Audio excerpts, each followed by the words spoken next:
Film शुरू होती है 1993 में, जहां हम लीजा नाम की एक लड़की को बस में देखते हैं जो एक टाउन में जा रही थी क्योंकि वहां उसे किसी ने पेंटिंग को रिस्टोर करने के लिए बुलाया था, यानी कि खराब पेंटिंग को ठीक करके पहले जैसा बना देना।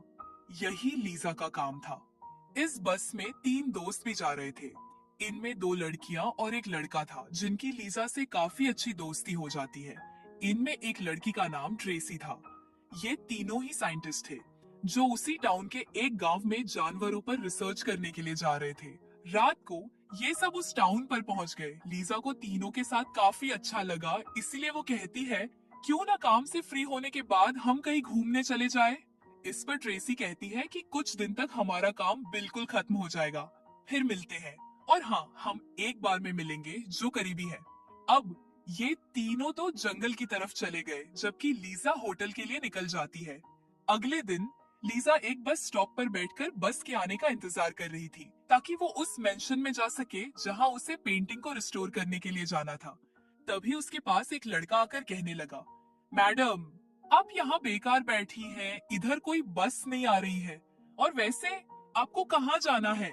जब लीजा उस मेंशन के बारे में बताती है तो लड़का कहता है, मैं भी वहीं जा रहा हूँ, तो चलिए आपको भी छोड़ देता हूँ। तब लीजा उसके साथ चली जाती है। रास्ते में उस लड़के ने पूछा, आप वैसे यहाँ क्या करने आई है? लीजा उससे बताती है, एक पेंटिंग को रिस्टोर करने। अब मेंशन पहुंचकर लड़का उससे कहता है, मैं एक बार का मालिक हूँ, काम खत्म करने के बाद आप मेरे बार में लाजिमी आइएगा, मुझे अच्छा लगेगा। अब लीजा उसे भी गुड बाय बोलकर मेंशन में आ जाती है जहां उसकी मुलाकात वहां की मालकिन से होती है जिसका नाम एमा था। वो काफी जवान और खूबसूरत थी। लीजा को पेंटिंग दिखाती है जो काफी बड़ी थी और उस पर मोटी मटी कालिज की तह जमी हुई थी, जैसे पता न हो कितने सालों से उसे किसी ने साफ भी नहीं करवाया। इसी पेंटिंग को लीजा ने साफ करना था। पहले यह काम उसके डैड को दिया गया था, लेकिन वो मसरूफ थे तो उनकी जगह लीजा आई थी। एमा उसे कहती है, आपको ये पेंटिंग 2 हफ्तों में साफ करनी होगी और मुझे उम्मीद है कि आप भी अपने डैड की तरह ज़हीन हैं और अपना काम टाइम पर खत्म कर लेंगी। लीजा कहती है, जी हाँ मैडम, मैं आपको यूज नहीं करूंगी। अब एमा वहाँ से चली गई और लीजा अपने काम पर लग जाती है। पेंटिंग का इतना बुरा हाल था कि लीजा 4 घंटों में सिर्फ छोटा सा ही सारी स्टोर कर पाती है। काम के दौरान उसे किसी के गुनगुनाने की आवाज आती है। लीजा जब चेक करने गई तो छत पर एक लड़की खड़ी थी और गाना वही गुनगुना रही थी। लीजा जब उससे बात करने गई तो वो उसे देखकर भाग जाती है, ऐसे जैसे पता न हो उसने क्या देख लिया हो। लीजा सोचती है, यह कौन है और मुझे इस तरह देखकर क्यों भाग गई। उधर जंगल में हम ट्रेसी के दोस्त को देखते हैं जो एक पेड़ पर साउंड डिवाइस लगाता है ताकि वह जानवरों की आवाजों को सुन सके। पर अचानक उसे बड़ी ही अजीब आवाज सुनाई देती है जो किसी जानवर की तो नहीं लग रही थी। वो घबरा जाता है और जब चेक करने जाता है तो कोई उस पर हमला करके उसे पकड़ लेता है।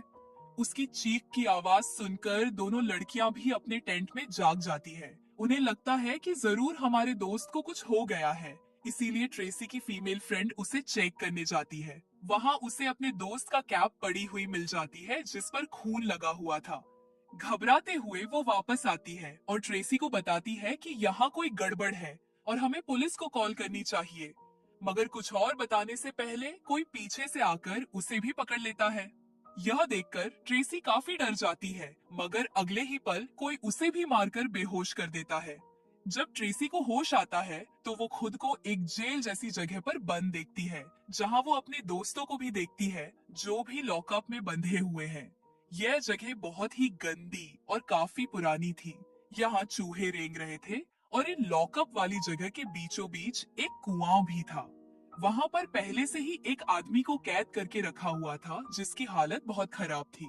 ट्रेसी की दोस्त उससे बात करने की कोशिश करती है लेकिन वो कुछ बोल नहीं पाता और बस खांस ही रहता है, जिस वजह से ये तीनों काफी घबराने लगते हैं कि ना जाने हम कहाँ फंस गए। लीजा अपने काम पर लगी हुई थी जहाँ तभी एमा काम देखने आती है कि कितना हो गया। उसे लीजा का काम काफी पसंद आया, वो उसकी तारीफ भी करती है। अब लीजा उससे पूछती है, वो लड़का कौन था जो गुनगुना रहा था? मैं उससे बात करने गई लेकिन मुझे देखते ही वो भाग गया। एमा कहती है, वो मेरी ही बेटी है, बस क्या करूं, ऐसे ही है। वो नए लोगों से घुलने मिलने में उसे टाइम लगता है। फिर वो लीजा को खाने पर आने का कहकर वहां से चली जाती है। जब ये लोग खाना खा रहे थे तो लीजा एमा की बेटी से पूछती है, तुम कौन सी क्लास में पढ़ती हो? लेकिन यहाँ भी वो कोई जवाब नहीं देती, उल्टा गुस्सा होकर वहां से चली जाती है। लीजा को काफी हैरत होती है और एमा से कहती है, क्या मैंने कोई गलत सवाल पूछ लिया? एमा कहती है, नहीं नहीं, तुमने कुछ गलत नहीं पूछा। असल में मेरी बेटी को पर्सनालिटी डिसऑर्डर है। वो हालांकि 13 साल की है, लेकिन खुद को बड़ा समझती है। बाकी बच्चों से उसकी नहीं बनती, इसीलिए मैंने उसे स्कूल भेजना बंद कर दिया है। स्कूल का नाम सुनकर वो गुस्सा हो जाती है और चली जाती है। दूसरी तरफ जहां वो लोग कैद थे, वहां एक काफी लंबा चौड़ा सेहतमंद आदमी आता है, जो ताकतवर लगने के साथ साथ पागल भी लग रहा था, जैसे उसका दिमाग ठीक न हो। वो हालांकि बूचर था, जो लोग गोश्त का काम करते हैं, लेकिन वो अजीब सी आवाजें निकाल रहा था और बिल्कुल किसी जॉम्बी की तरह चल रहा था। ट्रेसी का दोस्त उससे पूछता है, भाई तुम कौन हो और हमें यहाँ क्यों कैद किया हुआ है? लेकिन बूचर कोई जवाब नहीं देता। वो कुएं के पास आता है, रस्सी से बंधा हुआ एक बर्तन, और कुएं में अंदर से कुछ निकालता है, लेकिन हम फिलहाल नहीं देख पाते कि बर्तन में क्या है। ट्रेसी के दोस्त को उस पर गुस्सा आता है। वो बूचर पर चिल्लाने लगता है, काफी बुरा भला सुनाकर उसे गालियां देने लगता है। बूचर को बहुत गुस्सा आता है और वो उसके सेल की तरफ बढ़ने लगता है। लॉकर खोलकर ट्रेसी के दोस्त को मारने के लिए अंदर जाता है। हालांकि वो भी बूचर से लड़ने की कोशिश करता है, लेकिन वो इतना ताकतवर था कि उसे खूब पीटकर अधमरा कर देता है। जब उसका दिल नहीं भरता तो बड़ा सा बूचर नाइफ उठाता है, जिससे वो ट्रेसी के दोस्त के पेट को चीर के रख देता है और उसे ऐसे उठाकर कुएं में फेंक देता है, जहाँ कुएं में किसी चीज ने उस पर हमला कर दिया। हम बस उसकी चीख की आवाज ही सुन पाते हैं, जो सुनकर ट्रेसी और उसकी दूसरी दोस्त भी कांप जाती है। मेंशन में पेंटिंग को साफ करते हुए लीजा को एक भयानक मंस्टर का चेहरा दिखाई देता है। वो जब उसे कट्टर से साफ करने लगती है तो उसके हाथ में चोट लग जाती है। पट्टी वगैरह बांधकर लीजा एक बार फिर काम पर लग जाती है। अब अचानक लाइट्स ऑफ हो जाती है। लीजा को तभी अपने डैड नजर आते हैं, जो उसे कहते हैं, मैंने तुम पर भरोसा करके अच्छा नहीं किया, यहाँ से काम छोड़ के फौरन भाग जाओ। इतना कहकर उन्होंने एक कट्टर से अपना गला काट लिया। यह देख लीजा काफी डर जाती है, पर अगले ही पल उसके डैड वहाँ से गायब हो चुके होते हैं, यानी कि ये बस उसका बुरा ख्याल था। लॉकअप वाली जगह पर पहला कैदी उनसे कहता है, मुझे बाहर जाने का रास्ता मालूम है। अगर मैं बाहर चला गया तो मदद ला सकता हूँ, मगर जो छोटा रास्ता है मैं उसे खोल नहीं पा रहा। तब ट्रेसी की दोस्त उसकी तरफ अपना पेपर कटर फेंक देती है, क्योंकि वो थोड़ा दूर था, लेकिन जैसे तैसे वो उसे ले लेता है। लड़कियां इससे खुश हो जाती हैं, क्योंकि इस आदमी के रूप में उन्हें उम्मीद नजर आ रही थी कि हम यहाँ से बचकर निकल जाएंगे। वो आदमी फिर उस रास्ते को खोलने की कोशिश करने लगता है। उधर लीजा जब सो रही थी तो अचानक उसके पीछे से एक बिना बालों वाली औरत आ जाती है। वो लीजा का गला पकड़ लेती है। उसने कपड़े भी नहीं पहने हुए थे। लीजा खुद को छुड़वाने की कोशिश करती है, लेकिन औरत बहुत ताकतवर थी। वो लीजा पर हमला करती रहती है, पर अगले ही पल लीजा की आंख खुल जाती है। उसे पता चलता है कि यह भी मेरा बुरा सपना ही था। पर जब उसने सामने देखा तो पेंटिंग में वह उसे बिना बालों वाली औरत को देखती है। लीजा जब उसे देख रही होती है तो उसके कानों में किसी लड़की की दर्द भरी आवाजें सुनाई देने लगती है। तभी यहाँ पर एमा की बेटी आती है। वो बताती है कि बिना बालों वाली औरत एक विच है, एक चुड़ैल, जो सालों से इस मेंशन में रह रही है। साथ ही ये पेंटिंग भी कर्ड है, इनके शाप भी है। अगर तुम इसे पूरा रिस्टोर कर दोगी तो तुम भी शापित हो जाओगी, तो अपना काम यही छोड़ के वापस चली जाओ। इतना बोलकर वो वहाँ से चली जाती है, लेकिन लीजा को कुछ समझ नहीं आता कि वो क्या कहकर चली गई है। वो फिर बार के मालिक से मिलने जाती है और उसे अपना सारा मसला बताती है कि पेंटिंग बहुत ही ड्राउन और अजीब है। जब से मैं यहाँ आई हूँ मुझे अजीब ड्राउन सपने और ख्याल आते हैं जो बिल्कुल सच लगते हैं। इस पर वो कहता है, ऐसा कुछ नहीं है जैसा तुम सोच रही हो। ये सब तुम्हारे साथ काम के टेंशन लेने से हो रहा है। तुम्हारे पास पेंटिंग रिस्टोर करने का टाइम कम है, जानता हूँ, लेकिन मुझे उम्मीद है कि तुम वो कर दोगी और तुम्हारे डैड भी तुम पर बहुत नाज करेंगे। कहते हुए वो लीजा की हौसला अफजाई करता है, ताकि वो अपना काम अच्छे से कर सके और टाइम पर पूरा कर दे। उधर बुचर फिर से आता है। एक बार फिर रस्सी से बंधा बर्तन वो कुएं में उतारता है। वहाँ जो कोई भी रह रहा था वो अपना हाथ काटकर बर्तन में अपना खून डालता है। बुचर फिर बर्तन बाहर निकालकर वहीं रख देता है और अब वो उस कैदी आदमी को कुएं में फेंकने के लिए जाने लगता है। ट्रेसी की दोस्त सोचती है, अगर ये मर गया तो हम बाहर कैसे निकल पाएंगे। इसीलिए वो बूचर को गालियां निकालकर उसका ध्यान अपनी तरफ करती है। इसीलिए बूचर अब आदमी को छोड़कर ट्रेसी की दोस्त के पास आकर उसका गला पकड़ लेता है। फिर वो उसका लॉकअप खोलकर घसीटकर उसे बाहर लाता है। बुचर नाइफ से उसका एक हाथ काटकर अलग कर देता है। वो अभी भी नहीं रुकता और टॉर्चर करने के लिए उसे और तकलीफ देने लगता है। हम देखते हैं कि उसके पास अलग अलग किस्म के बहुत सारे हथियार हैं, जिनमें से वो सबसे खतरनाक नकील हथियार को चुनता है, जिसकी मदद से वो उसके पेट से मांस और खाल निकालने लगता है, जिससे वो दर्द में तड़पने लगता है। ना सिर्फ यह, बल्कि वो तो उसके चेहरे की खाल भी निकालने लगता है, जिसके साथ उसकी एक आंख भी निकलकर बाहर आ जाती है।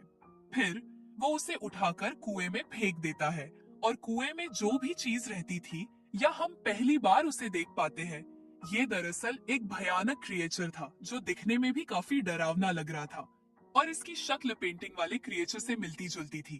वो दर्दनाक तरीके से ट्रेसी की दोस्त का पेट छीड़ देता है, फिर उसकी अंडियां निकालकर बुरी तरह खाने लगता है और उस बेचारी की मौत हो जाती है। उधर एमा की बेटी एक कपल को देखकर जेलस होते हुए रोने लगती है, जहाँ तभी उसके पास लीजा मिलने आती है। वो कहती है, तुम्हें आखिर क्या परेशानी है, मुझे बता सकती हो। तब एमा की बेटी कहती है, सारी गलती मेरी मॉम की है, उन्हें मेरी कोई फिक्र नहीं है, बस अपनी पड़ी। और मुझे तो लगता है कि मैं हमेशा अकेली रहूंगी, मुझे कभी कोई साथी नहीं मिलेगा। इतनी ही देर में एमा भी आ जाती है। तब उसकी बेटी उस पर गुस्सा करते हुए कहती है, चली जाओ यहाँ से, मुझे आप बिल्कुल भी पसंद नहीं है, मैं आपकी शक्ल भी देखना नहीं चाहती। अब एमा लीजा को लेकर कमरे से बाहर आ जाती है। वो कहती है, मेरी बेटी को दोस्त चाहिए, वो भी अपनी उम्र से बड़ा। अब तुम ही बताओ, आखिर मैं इसकी इजाजत उसे कैसे दे सकती हूँ, जबकि खुद तो वो छोटी है। बस इसी बात की वजह से हमेशा वो मुझसे नाराज रहती है। पेंटिंग वाला काम करने के बाद जब लीजा सो रही थी तो उसके कमरे में ट्रेसी एक व्हीलचेयर लेकर आती है। वो रो रही थी। व्हीलचेयर पर उसका जख्मी दोस्त बैठा हुआ था, जिसके पूरे जिस्म से खून निकल रहा था, जगह जगह से मांस नोचा हुआ था। ट्रेसी लीजा को देखकर बुरी तरह रोते हुए उससे मदद मांगती है, लेकिन अगले ही पल लीजा उठ जाती है। यानी कि यह भी उसका बुरा सपना था, पर इससे वो इतना डिस्टर्ब हो गई कि अपने दोस्त बार के मालिक से मिलने जाती है और कहती है, मैं बहुत परेशान हो गई हूँ सारी सूरत हाल से, और अब मैं यहाँ नहीं रुक सकती, मुझे वापस जाना है, मुझे बहुत डर लग रहा है, यहाँ ऐसा लगता है जैसे इस पूरी जगह पर कोई अजीब सी चीज है। बार का मालिक कहता है, ऐसा कुछ नहीं है जो तुम्हें नजर आ रहा है, वो बस बुरे सपने और ख्याल हैं, और तुम्हें अपना पेंटिंग वाला काम नहीं छोड़ना चाहिए। इतने टाइम से मैं भी तो यहाँ रह रहा हूँ, मुझे तो कभी कुछ अजीब नहीं लगा। अब लीजा उससे कहती है, बस में मेरे साथ 3 और लोग भी आए थे, मेरी उनसे दोस्ती हो गई थी, क्या वो तुम्हारे बार में आए थे? लीजा पूछती है, क्योंकि मैंने ही उनसे कहा था कि काम खत्म करने के बाद बार में मिलने आना। इस पर वो इनकार करते हुए कहता है, नहीं तो मैंने तुम्हारे अलावा किसी को भी नहीं देखा। लीजा कहती है, मगर ऐसा कैसे हो सकता है, क्योंकि मैंने ही उनसे कहा था कि हम कहीं घूमने चलेंगे काम खत्म करके। बार का मालिक कहता है, क्या पता वो काम खत्म करके वापस चले गए हो। हाँ, मैं एक काम कर सकता हूँ, तुम ऐसा करो, काम समय पर निपटा लो, हम दोनों कहीं घूमने चलेंगे ताकि तुम्हारी टेंशन थोड़ी कम हो सके। अब लीजा को भी लगने लगा कि हो सकता है यह सब काम के स्ट्रेस की वजह से हो रहा हो। मेरे साथ तो रात को सोने से पहले वो स्ट्रेस की गोलियां लेती है और अचानक उसे बार टब में से किसी लड़की के रोने की आवाज आती है। लीजा जब पर्दा हटाकर देखती है तो बार टब में ट्रेसी की दोस्त जख्मी हालत में पड़ी हुई थी। उसका ना एक हाथ था और ना एक आंख, और वो दर्द की वजह से ही रो रही थी। उसे देख लीजा काफी घबरा गई और वहाँ से भागने लगती है, पर तभी सामने से एमा आ गई। वो देखती है कि बार टब का नल खुला हुआ है और उसमें पानी भर रहा है। वह लीजा से पूछती है, ये सब क्या है? पर जब उसने लीजा की स्ट्रेस की दवाई देखी तो उससे पूछती है, क्या तुम नशा लेती हो? तब लीजा जवाब देती है, मुझे कुछ टाइम चाहिए, एक ब्रेक, क्योंकि मैं फिलहाल काम करने की हालत में नहीं हूँ। पर एमा मना कर देती है और कहती है, तुम्हें टाइम पर कैसे भी करके काम खत्म करना होगा, क्योंकि तुम्हारे डैड ने मेरे साथ एक एग्रीमेंट किया था कि अगर तुम काम को टाइम पर खत्म नहीं कर पाई तो मैं तुम्हारा स्टूडियो बंद करवा दूंगी। उधर उस कैदी ने आखिर बाहर जाने का रास्ता खोल लिया था, पर जैसे ही वो बाहर जाने लगा, क्रिएचर उस आदमी को पकड़ लेता है। वह उसका पूरा चेहरा नोच नोच कर खाने लगता है, फिर उसका पूरा जिस्म भी खाने लगा और ट्रेसी उसकी दर्द भरी चीखें सुनकर कांप उठती है। दूसरी तरफ एमा कुछ पी रही थी जो खून की तरह लग रहा था, और तभी उसके पीछे बिना बालों वाली विच आकर खड़ी हो जाती है। यानी एमा की बेटी ने जो कहा था, सच कहा था कि वो विच इस घर में रहती है। और यह सीन देखकर लगता है जैसे एमा और ये विच एक दूसरे को जानते हैं। लीजा जब पेंटिंग साफ कर रही थी तो उसने बहुत ही भयानक चीज देखी। उसने जैसे एक लड़की को कुर्बान किया जा रहा था, उसे फांसी पर लटकाकर। इतने में एमा की बेटी भी यहाँ आ गई, जो काफी घबराई हुई थी और एक बार फिर उसे पेंटिंग का काम करने से मना करती। अब जाकर वह सारी बात बताती है। यह पेंटिंग 1493 में बनाई गई थी और उस टाइम के सबसे खतरनाक वाकये को इस पेंटिंग में दर्शाया गया है। कुछ खतरनाक शैतानी लोगों ने एक छोटी लड़की की कुर्बानी दी थी, एक खतरनाक क्रिएचर को बुलाने के लिए, ताकि वो उस क्रिएचर को बुलाकर अपने कंट्रोल में कर सके और उसे अपने लिए इस्तेमाल कर सके। यहाँ हम देख पाते हैं कि उस विच के साथ एमा भी मौजूद है, जिसका मतलब साफ था कि एमा भी एक विच थी। और दोनों इस टाइम कोई मंत्र जैसी चीज पढ़ रहे थे, जिसे पढ़कर वो ग्रेजर उनके सामने घुटनों के बल बैठ जाता है। यानी कि उन्हें अपने वश में करने में ये लोग कामयाब हो गए।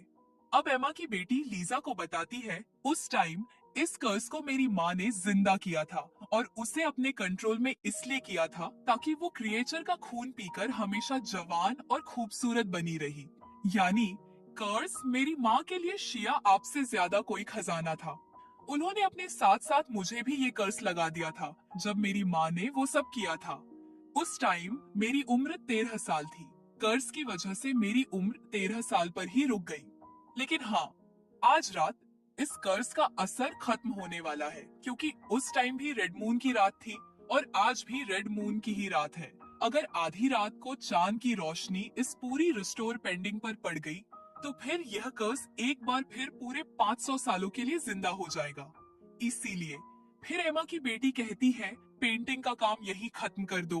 अब लीजा को लग रहा था जैसे वो कोई कहानी बना रही है, इसलिए वो कहती है, तुमने जो स्टोरी मुझे सुनाई है वो बहुत अच्छी है, लेकिन फिलहाल यहाँ से जाओ, मुझे आज ही इस पेंटिंग का काम खत्म करना है। ये सुनकर एमा की बेटी कहती है, मैं कोई कहानी नहीं बना रही, वो क्रिएचर एक लॉकअप वाली जगह पर बने कुएं में है, जिसे खिलाने के लिए उन्होंने 3 लोगों को पकड़ा है। फिर वो लीजा को उनका हुलिया बताती है, जो सुनकर कहीं ना कहीं लीजा को लगा कि ये तो ट्रेसी और उसके दोस्त हैं। ये बात उसे टाली नहीं गई। वो एमा की बेटी से पूछती है, बताओ इस टाइम वो तीनों लोग कहाँ हैं?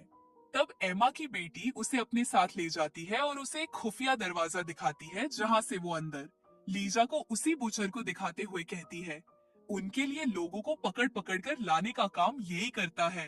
ये देख हम समझ पाते हैं कि वो लॉकअप वाली जगह मेंशन के साथ ही जुड़ी हुई है।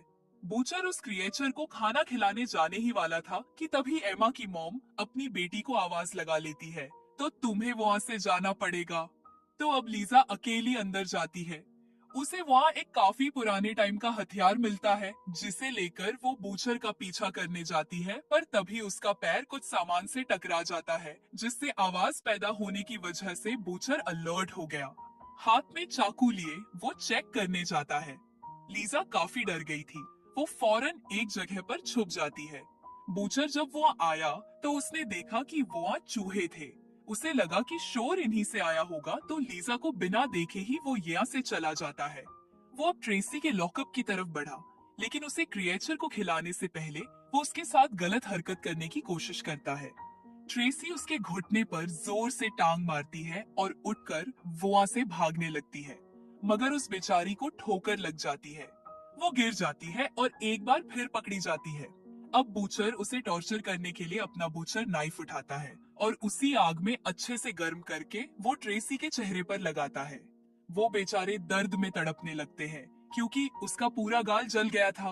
बूचर फिर उसे उठाकर कुएं में फेंकने लगता है, लेकिन तभी लीजा आकर उस पर हमला कर देती है।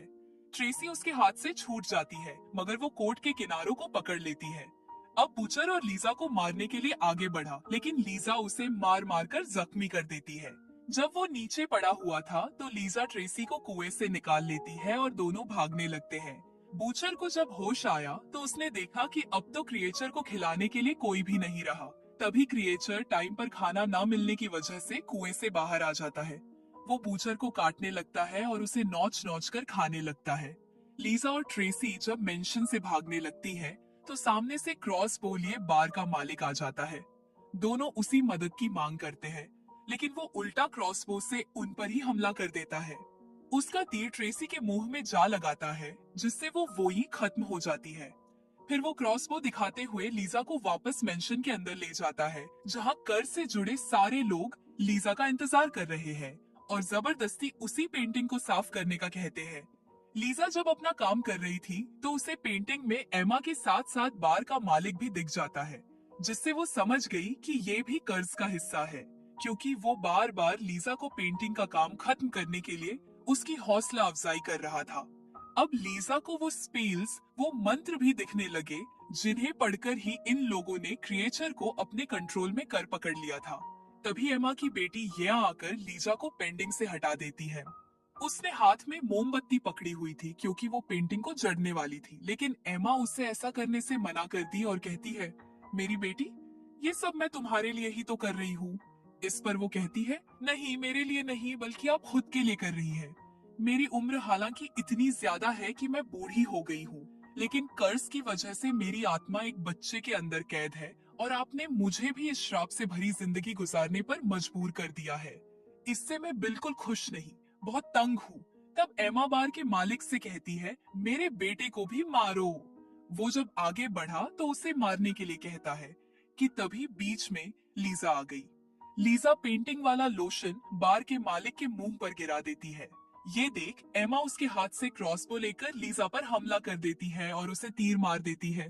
फिर वो अपनी बेटी को मारने के लिए भी आगे बढ़ी, लेकिन तभी ठीक आधी रात का टाइम गुजर गया और क्योंकि पेंटिंग पूरी तरह रिस्टोर नहीं हुई थी तो लाल चांद की रोशनी भी सही से उस पर नहीं पड़ पाती, जिस वजह से ये कर्ज यहीं पर खत्म हो जाता है, जिससे श्राप से जुड़े सारे लोग तड़पने लगते हैं और उनके मुंह से खून आने लगता है, क्योंकि अब वे भी अपनी असली उम्र में वापस आ रही होती है। एकदम से सब लोग बूढ़े हो गए और क्योंकि उनकी उम्र हजारों साल थी, इसीलिए राख बनकर वे उड़ जाते हैं। तभी एमा की बेटी को भी कुछ होने लगता है। वो लीजा से कहती है, मुझे माफ करना, मैं भी तुम्हारी मदद नहीं कर पाऊंगी, मेरा भी टाइम आ गया है, मुझे जाना होगा। वो भी फिर बूढ़ी हो जाती है, लेकिन अपनी असली उम्र में आकर काफी खुश होती है, क्योंकि आज फाइनली इस श्राप से उसे छुटकारा मिल गया है और फिर वो भी राख में बदल जाती है। अब जैसे तैसे लीजा अपना तीर निकालकर खुद को संभालते हुए यया से जा रही है, तभी सामने से वो क्रिएचर आने लगता है। इसीलिए लीजा जल्दी से दरवाजा बंद करके उस पेंटिंग की तरफ भागती है और स्पेल्स वाले हिस्से को साफ करने लगती है। जब तक क्रिएचर दरवाजा तोड़कर अंदर आता, स्पेल्स वाला हिस्सा साफ होकर नजर आने लगा था। लीजा जैसे स्पेल्स को पढ़ती है, क्रिएचर तड़पने लगता है, यानी इस बार लीजा ने उसे कंट्रोल में कर पकड़ लिया था। इसके बाद हम कहानी में सीधा 30 साल के बाद का टाइम देखते हैं, जहां पेंटिंग पूरी तरह रिस्टोर हो चुकी थी, जिसे जाहिर है कि लीजा ने ही साफ किया था, क्योंकि अब वो इस मेंशन में रहने लगी थी। लेकिन हम देखते हैं कि हालांकि 30 साल गुजर गए हैं, लेकिन लीजा आज भी वैसी की वैसी ही है, यानी वो आज भी जवान ही दिखाई दे रही है। उसने उस जगह को एक लैब में बदल दिया था और या उसने क्रिएचर को खुला नहीं छोड़ा था, बल्कि पकड़ के रखा था। वो क्रिएचर के खून को अमीर अमीर लोगों को बेचकर बिजनेस चला रही थी और उसने ऐसा तरीका भी ढूंढ लिया था जिसमें वो क्रिएचर को बिना इंसान खिलाए भी जिंदा रख सकती थी। अब लीजा इतना इसलिए बदल गई थी क्योंकि जी हाँ, वो भी श्रापित हो गई थी, क्योंकि जैसा कि एमा की बेटी ने कहा था, अगर तुम पेंटिंग को रिस्टोर करोगी तो तुम भी श्रापित हो जाओगी। तो लीजा के साथ वो ही हुआ था और उस पर ये श्राप का ही असर था। श्राप लीजा की अच्छाई को खा गया और वो भी उन लोगों की ही तरह एक बुरे इंसान बन गई। और क्योंकि रिस्टोर का काम तो वो खुद ही जानती थी, इसीलिए हर बार इस कर्ज को जिंदा करती रही और क्रिएचर से अपना बिजनेस चलाती रही। इसी भयानक एंडिंग के साथ इस फिल्म की कहानी यहीं पर खत्म हो जाती है।